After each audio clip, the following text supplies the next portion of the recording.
of course I would never refuse. So I mulled it over, and I said, I didn't know who Zachary was going. We didn't even know if it was a boy or a girl. When I wrote the story, I left the end open because I wouldn't publish the book until he was born. And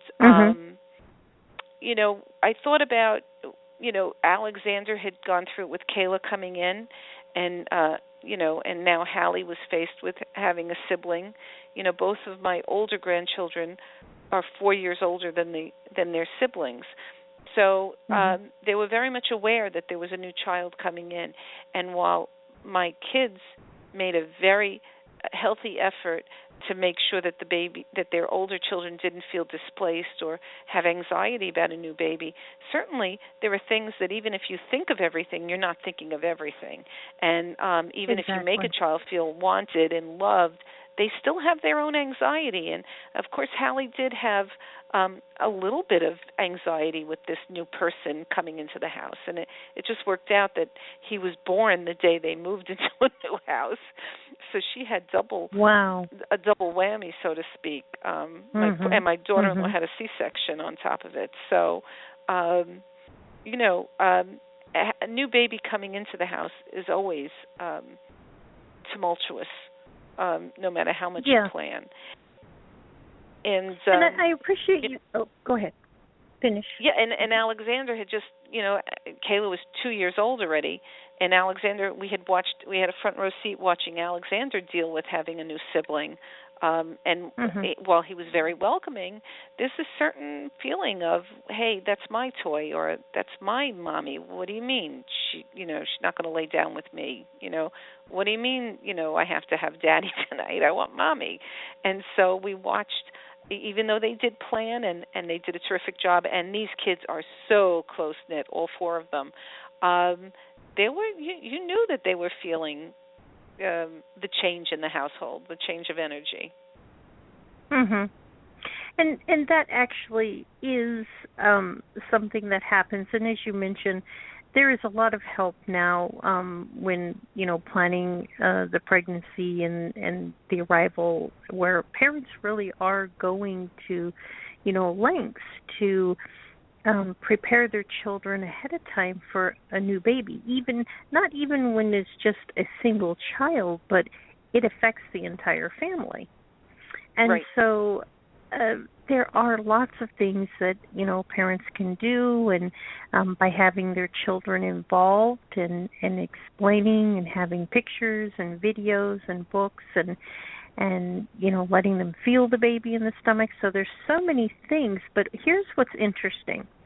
In researching, the University of Michigan wrote a wonderful report and said that actually the sibling rivalry or anxiety over having an additional, often, even if they're okay during the whole pregnancy process, something kicks in after the child comes home. So there is, and in the best preparations. And what was interesting is there are many reasons for that. And a lot of it has to do with the relationships between the children and their parents, where they're very close to their parents. And so it's going to have to adjust. Like you mentioned, they're not going to spend as much time with mommy. They might have to spend more time with daddy. And then there's a lot of attention that's being given to the baby, or, how all these wonderful comments. And so they're listening and taking in every bit of this. And so that it's very natural for these things to go on. But what I like about your book is that you address this in a wonderful way. It's such a charming story. And one of my favorite parts is where you can just picture this scene. Oftentimes you'll see a child upset, they're crying, they're red in the face and they're really upset, but they don't want to say why they're upset. Mhm. And I love the way you started that out right there.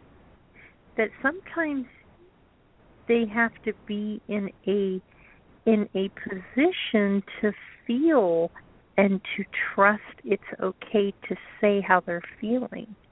And you Mhm. really depicted that in this story.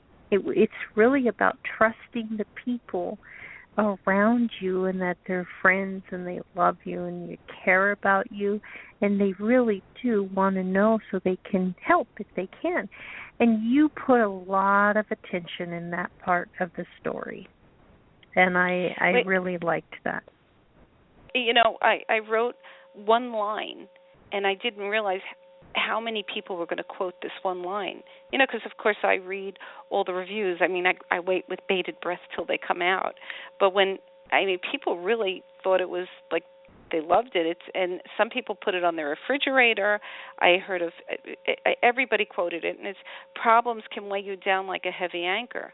When you share your load with others, it's never too heavy to carry.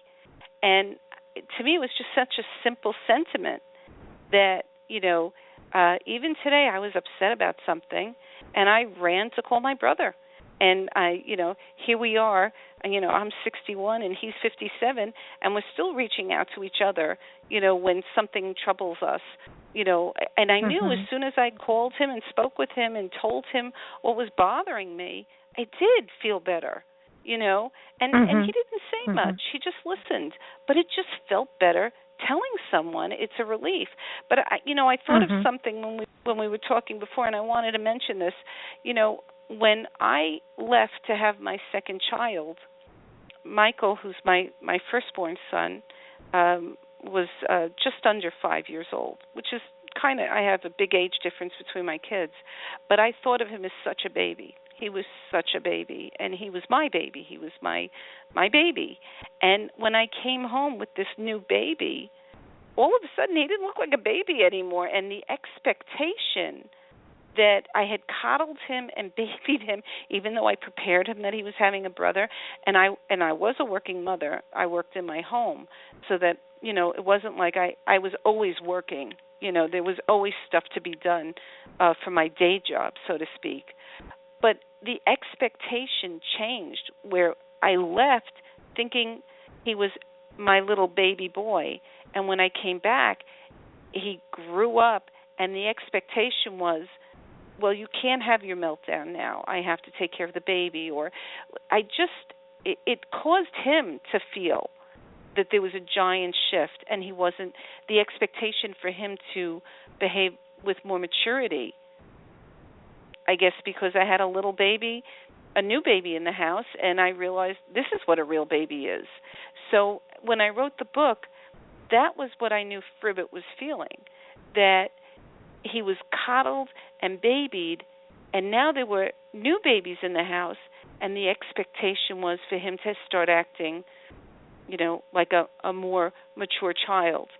We have a saying when we watch the kids have a meltdown, and let's say Kayla, was having a meltdown. She was 2 years old, and I turn around and I say, "Oh, look at you! You're behaving like a 2-year-old," and it usually just breaks the ice, and everybody cracks up because she is 2 years old and she is behaving like a 2-year-old. But when you have new dynamics in the house, that 2-year-old is expected to take their place now as an older sibling, set an example, give up your toys, understand that mommy may be too tired to read that story for the 47th time, that there are other things, and they just are told they have to understand now, where maybe before that baby came in, they didn't have to. You indulged the child a little bit, and that was what I was feeling for Hallie. Of course, we didn't have the baby yet, but she was very indulged, and in my own head as a grandmother, I knew that she was going to feel this new person was going to be in the house, and maybe not attention was going to be taken off of her, but the attention was going to change, and that's what this book is all about. And, of course, Kayla, Captain-No-Beard, Fribbet asks him, well, do you feel that way? And he has to say, well, it's all about Kayla leaving a mess on the deck, and he constantly has to clean up after her, and he has to understand that she's younger, and maybe he has to do things to accommodate her. And then in the end, he's tying her shoe, and he says, you know what? Being a captain is hard work, but being an older brother is hard work too. But with a sister like Kayla, it's worth it.